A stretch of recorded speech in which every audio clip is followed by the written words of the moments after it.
Pernahkah Anda terpikir kenapa travel agent pemula gagal memberikan servis yang terbaik kepada pelanggannya? Kira-kira kenapa ya? Hai semuanya, selamat datang kembali di channel Tourism Digital Marketing bersama saya Madeline Sophie. Pada video kali ini kita akan membahas alasan-alasan sulitnya memulai bisnis travel agent hingga kegagalan memberikan servis yang terbaik kepada pelanggan. Dan bagaimana caranya Anda menghadapi tantangan ini. Ikuti terus video ini sampai akhir karena saya akan memberikan tips tentang bagaimana Anda mengelola waktu sebagai salah satu cara untuk sukses di dalam bisnis travel agent.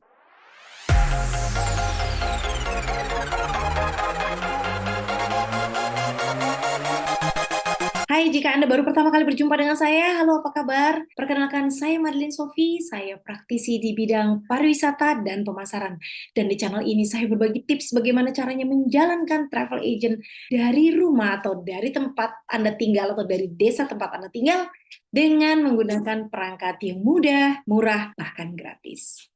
Banyak pemula yang memulai bisnisnya tanpa perencanaan yang baik. Ini bisa termasuk kurangnya strategi pasar yang baik, rencana keuangan yang tidak solid, atau pemahaman mengenai pesaing dan pelanggan potensial yang kurang diperhatikan. Berikut adalah beberapa alasan mengapa pebisnis mula-mula merasa sulit menjalankan bahkan memulai bisnisnya khususnya di bidang pariwisata. Yang pertama, modal dan pendanaan. Ini adalah salah satu masalah utama.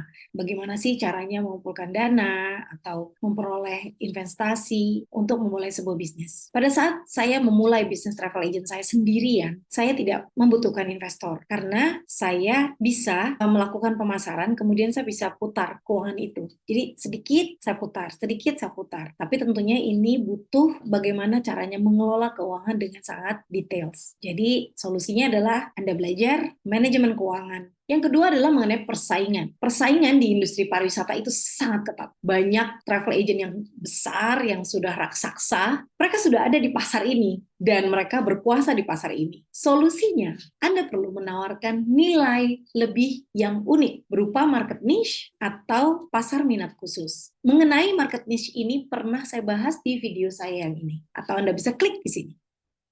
Yang ketiga adalah mengenai regulasi dan izin. Mengurus izin dan regulasi untuk menjadi agen perjalanan yang sah itu memang membutuhkan waktu dan kelihatannya rumit ya. Sehingga ini seolah menjadi hambatan bagi pengusaha mula-mula. Tapi kalau Anda ingin menjadi besar, Anda harus mengurus izin. Caranya adalah Anda jalankan proses pembuatan izin itu sambil Anda melakukan pemasaran, promosi. Jadi pada saat Anda dapat proyeknya, izin Anda sudah keluar. Dan yang keempat adalah perubahan teknologi. Industri pariwisata berubah dengan sangat cepat karena perkembangan teknologi. Jadi Anda sebagai pebisnis, khususnya bidang pariwisata, harus mengikuti tren teknologi yang terbaru supaya Anda tetap relevan. Yang kelima adalah kurangnya pengalaman. Orang yang memulai bisnis mula-mula, ya pastinya kurang pengalaman. Anda pasti nggak punya pengalaman mengenai aspek bisnisnya, pemasarannya, manajemennya,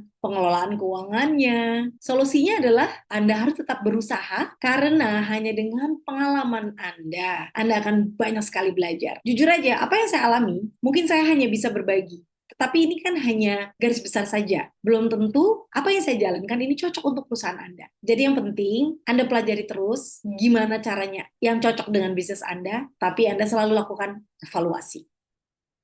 Nah, yang paling sering dihadapi oleh pebisnis mula-mula, khususnya para remaja dan dewasa muda, prokrastinasi. Prokrastinasi adalah kecenderungan untuk menunda-nunda, menunda pekerjaan, menunda tugas yang seharusnya diselesaikan pada waktu tertentu. Ini adalah perilaku di mana seseorang itu sengaja menunda atau menghindari tugas-tugas yang mungkin dirasa sulit atau kayaknya butuh effort yang lebih gitu. Jadi cenderung melakukan tugas yang lebih mudah dulu, atau yang lebih menyenangkan, atau yang lebih sederhana daripada yang seharusnya dia lakukan. Nah, tapi justru dengan melakukan ini, akhirnya akan mengganggu produktivitas dan akan ada stres. Padahal dalam bisnis travel agent, waktu adalah kunci untuk membuka bisnis Anda. Jadi di sini saya akan sampaikan tips mengenai deadline apa aja sih yang ada di travel agent dan wajib Anda perhatikan karena akan bahaya kalau Anda sampai lupa. Yang pertama, seat tiket terbatas. Misalnya, tamu Anda 2 orang atau 3 orang pesan tiket. Terus waktu Anda cek, ternyata ada 2 seat tersisa. Lalu Anda chat tamu Anda nggak jawab. Ya udah, terus Anda lupa, terdistract dengan yang lain. Tiba-tiba tamu Anda membalas chat. Oke, saya setuju. Saya akan bayar sekarang. Pada saat Anda booking, seatnya sudah habis. Nah, jadi hal yang seperti ini kadang-kadang tuh dia harus berkejaran dengan waktu. Kalau misalnya tamunya di chat nggak jawab, Anda harus telepon. Kalau pas di booking itu udah nggak ada lagi seatnya. Di tanggal itu atau di hari itu, atau bahkan di minggu itu, kalau lagi peak season bisa 1 minggu, 2 minggu full semua. Apa yang bisa dilakukan? Ngeri ya. Deadline yang kedua adalah deadline issuing tiket. Ada penerbangan yang memberikan limit itu beberapa hari setelah Anda book. Itu karena Anda booking masih tanggal yang jauh. Mungkin airline akan memberikan deadline yang panjang. Tapi ada juga airline yang memberikan hanya 2 hari. Ada bahkan yang hanya 2 jam saja Anda diberi waktu untuk mengambil keputusan untuk issuing tiket. Kalau Anda tidak mencatat di dalam agenda Anda, otomatis begitu Anda lupa untuk mengissue tiket, by system itu akan di-cancel. Jadi bukan orang, jadi sistem yang akan cancel. Nah, pada saat itu di-cancel, Anda bisa bayangkan, kembali lagi, kalau tamunya komplain, dia minta issue, atau dia merasa bahwa tiketnya udah aman, tiba-tiba seatnya hilang, tercancel oleh sistem karena Anda lupa untuk meng-issue tiket, Anda akan dapat komplain dari tamunya. Yang ketiga, ini juga bisa terjadi dengan reservasi hotel. Kalau udah high season, itu hotel-hotel yang ada di tengah-tengah kota, rata-rata sudah full. Jadi Anda harus aware, begitu dapat konfirmasi kapan Anda deadline, Anda harus masukkan nama, kapan Anda harus masukkan rooming list, kapan Anda harus membayar, Anda harus issuing voucher, ini semua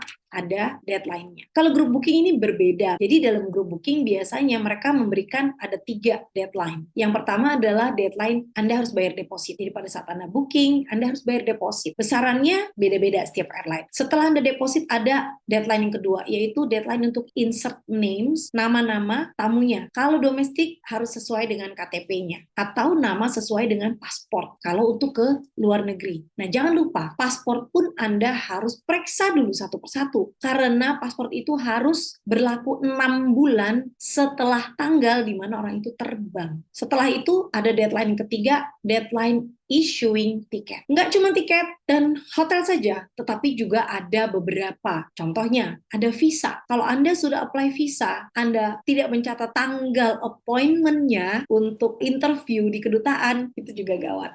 Atau pada saat interview, Anda misalnya sudah tahu nih, besok adalah tanggal untuk interview, tapi hari ini Anda tidak melengkapi semua dokumen dengan lengkap, dengan teliti gitu, sehingga besok pada saat Anda apply visa untuk tamu-tamu Anda, ternyata dokumennya banyak yang kurang dan itu bisa membuat proses visa menjadi gagal. Yang terakhir adalah deadline di mana kita harus memberikan data kepada tour operator lokal. Anda harus memberikan nama siapa yang akan datang ke sana, PIC yang harus dikontak. Jadi orang dari line operator yang di sana akan menghubungi siapa pada saat rombongan ini tiba. Nama pemandunya, nama drivernya, kontak emergensinya ya, semua harus ada, sudah diberikan. Dan ini jangan sampai Anda lupa pada saat tamunya sudah berangkat baru kasih gitu ya, resiko. Oke, kali ini saya akan membagikan tips bagaimana mengelola jadwal Anda dengan perangkat yang mudah dan murah, yaitu Google Calendar.